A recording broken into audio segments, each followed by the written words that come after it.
Now you can listen to Wine and Dine Radio while shopping at the grocery store or your neighborhood wine merchant. Wine and Dine Radio can be heard using your wireless internet on your cell phone. You're listening to iWineRadio. iWineRadio is a production of Food Tastes Better with Wine on the web at iWineRadio.com. Hey guys, I thank you for listening to iWineRadio, and we are still the only wine channel on iTunes Radio.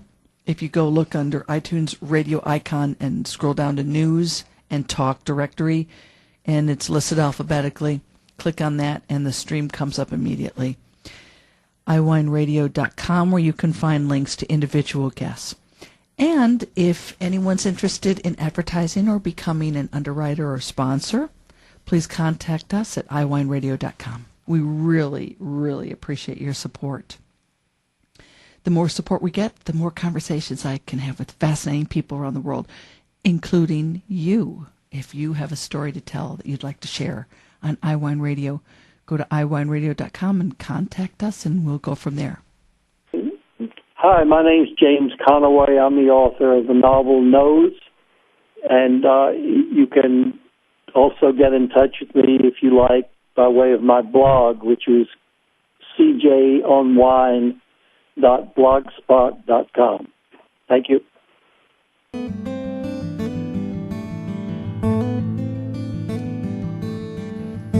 I'm so pleased that we have with us today James Conaway, who's the author of Nose, a novel. Let me give you some background information on James. He's the author of several books, including Napa, The Story of an American Eden, the nonfiction bestseller about the wine country, of course, and those responsible for California's winemaking triumphs, and its sequel, The Far Side of Eden. He's written 2 novels, The Big Easy and World's End. His most recent book is Vanishing America. Conaway has written for many magazines, including Harper's, The Atlantic, Smithsonian, Saveur, Gourmet, National Geographic Traveler.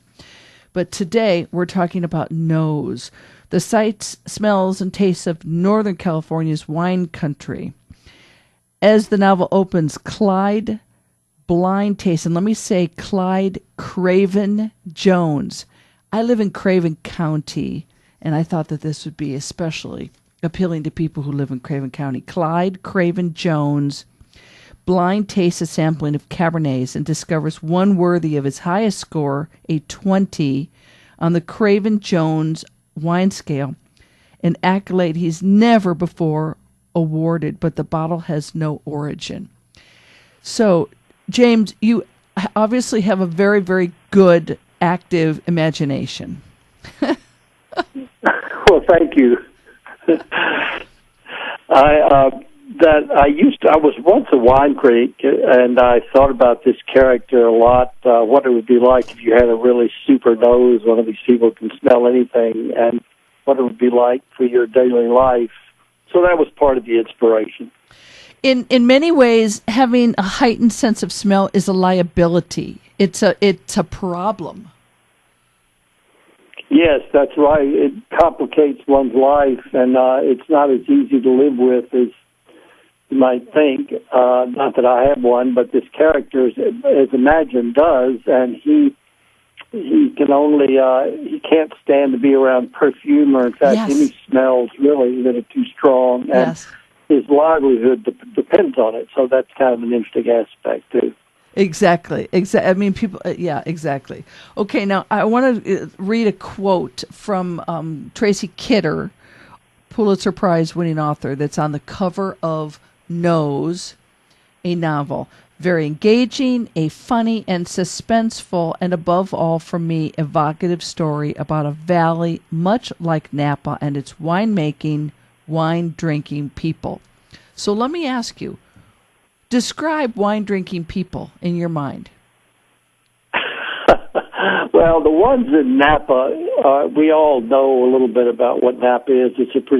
Can be a very glitzy place. And one way to think of it is a kind of giant hot tub full of little Jay Gatsbys all trying to be noticed.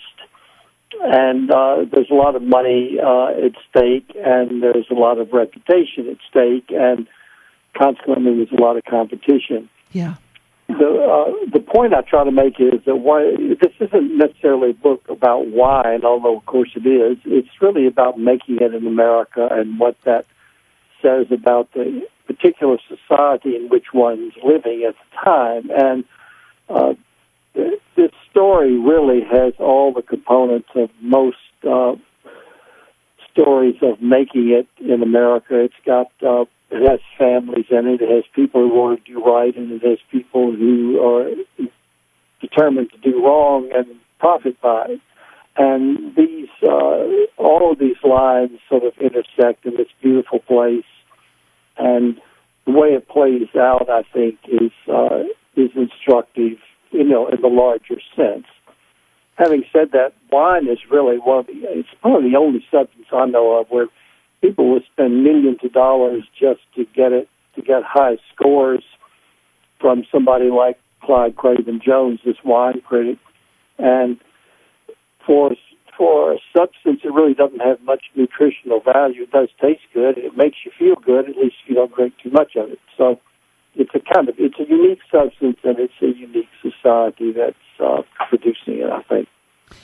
Do you think that the quote-unquote wine-drinking people in North America are different from wine-drinking people or the culture of wine drinking in old world traditional wine-drinking countries? Yes, I do, because Americans haven't been at it that long. Wine drinking, it's quite popular now, and it has actually become part of the culture, but it's approached a little bit differently.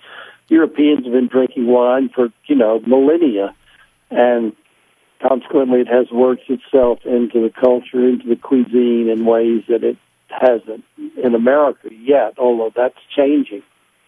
One difference is that a lot of American wine is more intense and sometimes more alcoholic, and it's people still often drink wine just more as partying than as an accompaniment to food. Yes. That is slowly changing, and I think that probably ought to change. Yes. Yeah, exactly. I want to read the last paragraph in the book on page 326 and get your comments on this. As if suddenly aware that this was indeed the end of something, everyone began to talk at once. Jammy, oaky, alcoholic as hail. The criticism heartfelt, as always, contradictory, mostly useless. Finally, they just raised exhausted glasses and agreed to agree that despite its many flaws, this was a lovely, lovely wine. I thought it was very interesting, your comment, which I really I agree with in many instances, mostly useless. Well, useless in the sense that it's not of much practical value. Kind of goes back to what I was saying before. Wine is a wonderful, in a way, infinitely fascinating subject because it has so many little variables that no one person can ever know them all. In terms of, pushing the human experience further along down the line, I'm not sure it does that. It makes the pushing of the human experience a lot more fun. Yeah. And some people do, of course, make a lot of money doing this. Yes. That really is the conflict in the novel as much as anything else. Is people operating out of idealism as opposed to others who are operating just for profit. And there is a big conflict about that in California today. What do you here with this Clyde Craven-Jones? You're talking about his 20-point scale, but what are your thoughts on this discussion that's been going on for many years in the wine industry about numbers or words? Yeah, I think the numbers. Well, first place, just using words to write about wine, it takes longer to learn about it, obviously, than just looking at a list of numbers. But the idea of having a 100-point scale where wine is evaluated on that is really kind of ridiculous when you think about it. I mean, when's the last time you saw a wine that was rated 47, you know? Yeah. They're really talking about wines that are rated in the 80s and really in the 90s. It's really a kind of a 10-point scale, the top of the 100-point scale that matters. But the problem is it makes people drink. Too many people drink by the numbers. They don't even remember really what they drunk. Sometimes they just remember the score that it got with Parker or with the Wine Spectator, and that's wrong. And it makes it puts the wrong emphasis on things. Wine should be a discovery. You know, it shouldn't be like buying a refrigerator or something where you go get the best rating in some publication and go and order it. It requires a little bit, your own exploration. And really, the wine system, the rating system was directly related to sales. Oh, totally. Yeah, totally. Well, James Conaway, author of A Nose, which is a novel. We really appreciate you joining us this week on Wine and Dine and talking about your book. Oh, it's been great, Lynn. Thank you. It is published by Thomas Dunn Books, a division of St. Martin's Press, and we will have links up for you to learn more. You're listening to Wine and Dine.